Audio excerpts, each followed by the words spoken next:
പുതുവർഷം മുതൽ രാജ്യത്ത് സ്മാർട്ട് ഫോൺ വില കുത്തനെ ഉയരുമെന്ന് സൂചന.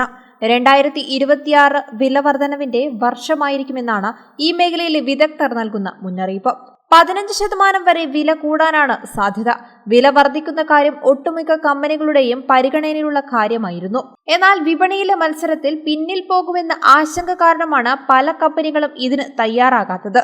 എന്നാൽ ഇനി വില കൂടാതെ പിടിച്ചു നിൽക്കാൻ കഴിയാത്ത സാഹചര്യത്തിലാണെന്നും സ്മാർട്ട് ഫോൺ നിർമ്മാണ കമ്പനികൾ. നിർമ്മാണ ചെലവ് കുത്തനെ കൂടിയതാണ് വില വർധനവിലേക്ക് പോകാനുള്ള കാരണം. മൊബൈൽ ഫോൺ നിർമ്മാണത്തിന് ഉപയോഗിക്കുന്ന ചിപ്പുകൾക്കും മറ്റ് അസംസ്കൃത വസ്തുക്കൾക്കും ചെലവേറിയതാണ് വില കൂടാനുള്ള പ്രധാന കാരണം. നിർമ്മാണ ചെലവിൽ 8 മുതൽ 15% വരെ വർധനവുണ്ടാകുമെന്നാണ് വിവരം. സ്മാർട്ട് ഫോണിലെ പ്രധാന ഘടകങ്ങളായ processor, memory, display, camera, sensor എന്നിവയുടെ നിർമ്മാണ ചെലവ് ആഗോളതലത്തിൽ ഉയരുന്നുണ്ട്. സെമി കണ്ടക്ടർ മേഖലയിലെ ക്ഷാമവും ഉയർന്ന അസംസ്കൃത വസ്തുക്കളുടെ വിലയും നിർമ്മാതാക്കൾക്ക് വലിയ പ്രതിസന്ധിയാണ് ഉണ്ടാക്കിയിരിക്കുന്നത്.